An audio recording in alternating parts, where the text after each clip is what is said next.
Donc bonjour, donc résumé du chapitre force des acides et des bases. Donc la deuxième leçon dessus, c'est la suite. Donc ce qu'il faut retenir, c'est voilà, tout ça c'est encadré en rouge, bon, jusqu'ici on va dire. Voilà, donc ça il faut retenir, c'est ce qu'il y a dans le cours. Voilà, donc je vais pas tout reprendre, mais voilà, donc il faut savoir déterminer si on a affaire dans une solution à un acide fort, un acide faible, une base faible ou une base forte. Donc ce qu'il faut faire, c'est il faut faire un premier tri, pH inférieur à 7, acide, pH supérieur à 7, basique, et ensuite un deuxième tri, si on a donc un acide, est-ce que c'est un acide fort ou est-ce que c'est un acide faible? Donc avec ces deux relations, pH égale moins log de C et pH supérieur à moins log de C. Mais bon, ça, il faut bien les écrire sur les copies. Voilà, ça et ça. Il faut bien les écrire. pH égale 7, solution neutre. Ce que vous devez savoir aussi, c'est cette formule-là. pH égale pK plus log de base sur acide. C'est quand on a un acide faible ou une base faible. Donc dans ce cas-là, si on a un acide faible ou une base faible, l'acide est partiellement dissocié, où la base n'a pas complètement réagi, donc du coup on a un couple acide-base dans la solution, et donc c'est un moyen de trouver le pH quand on connaît la concentration en base et en acide. Voilà, quand le pK est donné. Voilà. Donc cette formule à savoir aussi, pH égale pK plus log de V sur A, à savoir. Vous devez savoir aussi quatre noms de quatre solutions. Solution d'acide fort, d'acide faible, de base faible et de base forte, vous devez savoir. Donc la solution d'acide fort, c'est l'acide chlorhydrique. Alors elle est constituée des ions H3+, et je ne l'ai pas mis, et des ions Cl-. Des ions Cl-, voilà, je le mets ici comme ça. Voilà, des ions Cl-.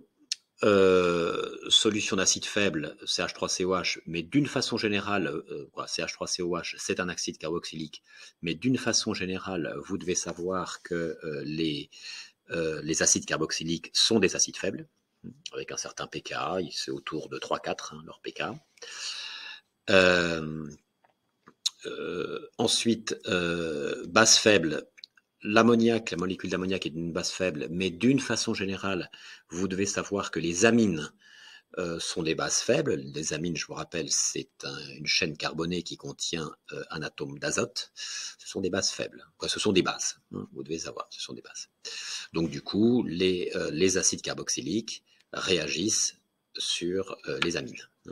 Réaction acide-base. Et enfin, vous devez connaître la base forte, solution d'hydroxyde de sodium, on appelle ça aussi la soude, et cette solution, elle est constituée d'ions HO- et Na+.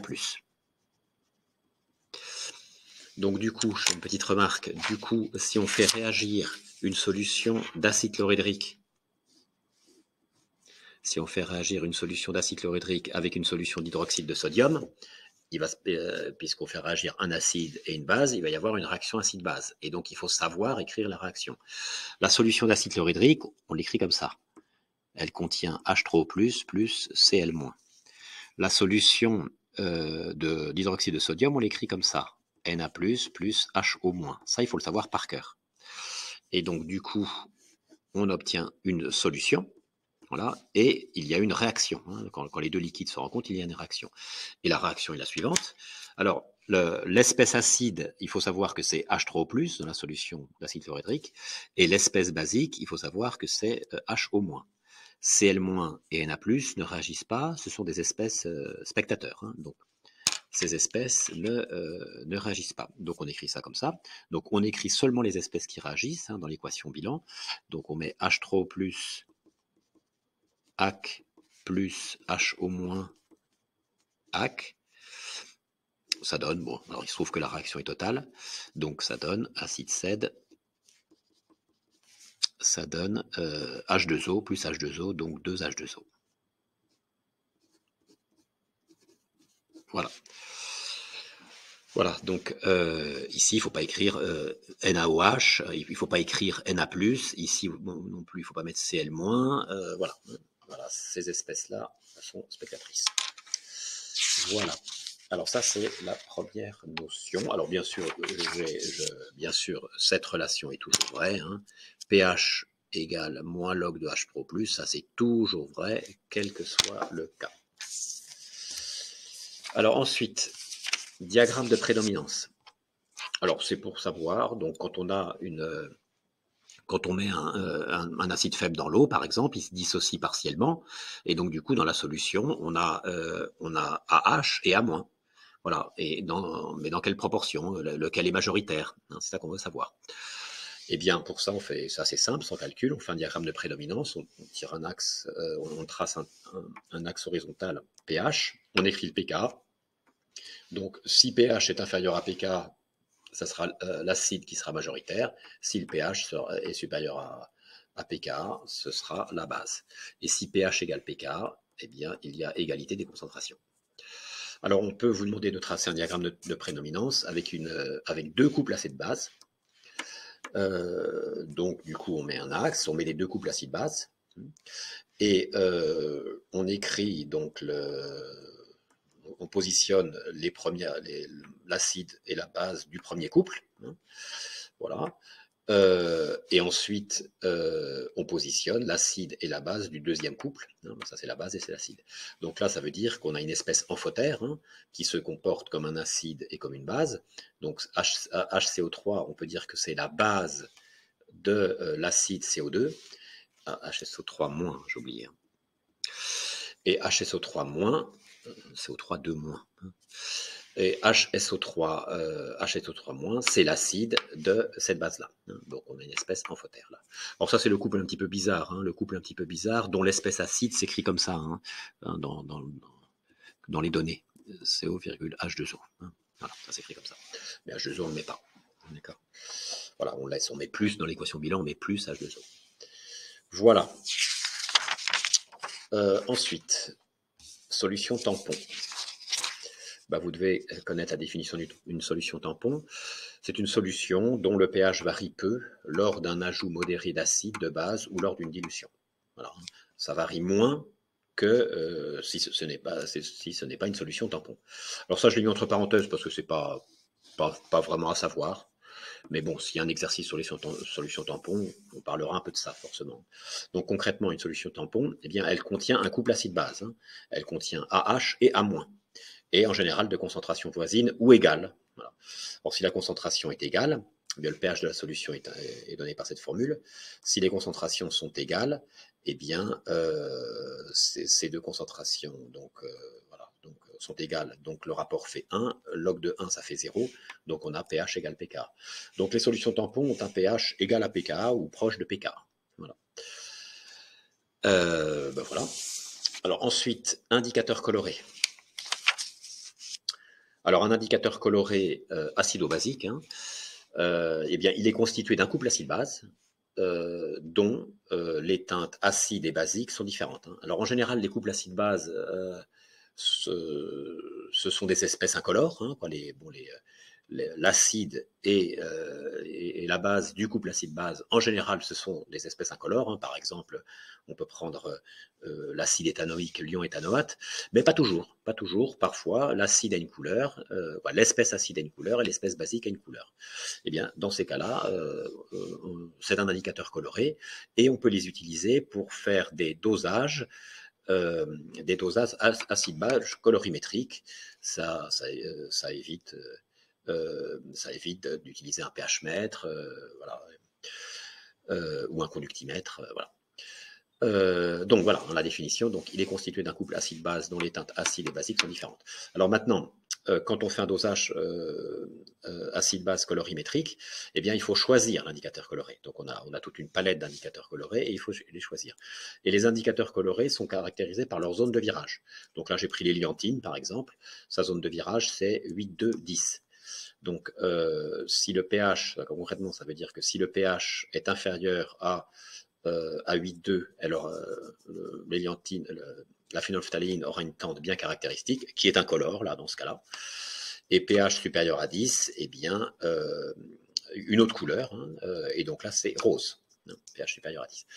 Donc, quand on choisit un couple, quand on choisit le couple, l'indicateur coloré, eh bien, la règle est la suivante. Le choix est fait de la façon suivante.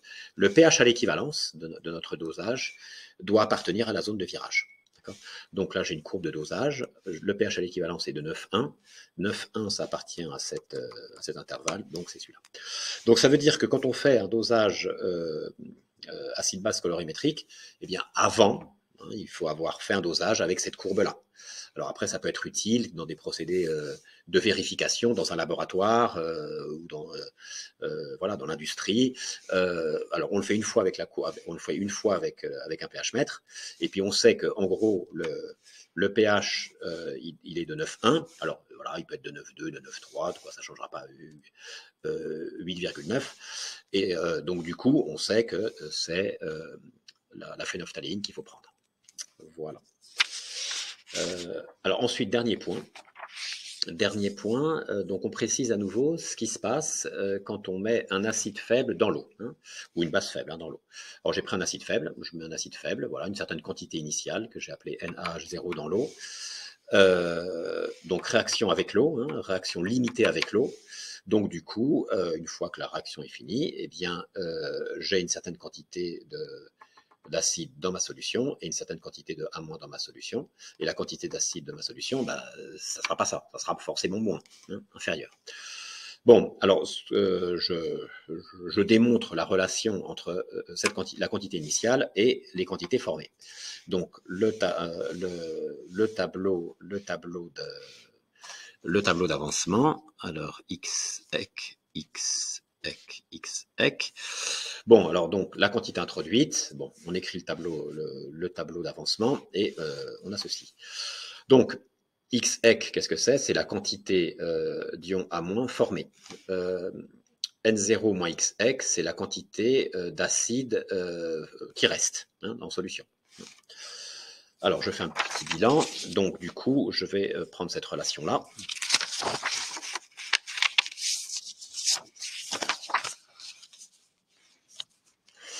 Donc, ceci est égal à ça.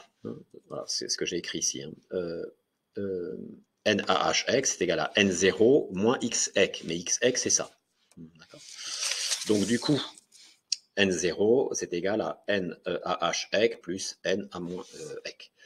Alors voilà, donc là je l'ai démontré, mais bon, finalement on n'a pas besoin de faire tout ça hein, pour démontrer ça, c'est tout à fait logique. Hein. La quantité initiale d'acide, eh bien l'acide se dissocie partiellement. Hein. Il y a une partie qui va se transformer. Hein. Mettons on est 100 molécules de AH0. Voilà. Donc la réaction dans l'eau fait qu'on en a 30 qui va devenir A-, et à ce moment-là 70 vont rester AH. Voilà. Donc du coup, ça plus ça est égal à ça. 70 plus 30, ça fait bien 100. Voilà, c'est ça que ça veut dire. Donc on n'a pas besoin de faire tout ça pour montrer ça. Donc c'est pour ça que je l'ai souligné en rouge, on peut l'écrire directement. C'est une relation qui est tout à fait logique. Alors maintenant, la relation entre les concentrations, je divise par le volume, et donc j'ai C0 est égal à la concentration. Donc C0, c'est la concentration apportée en H, qui est égale à la concentration effective en H dans la solution, plus la concentration effective en A- dans la solution.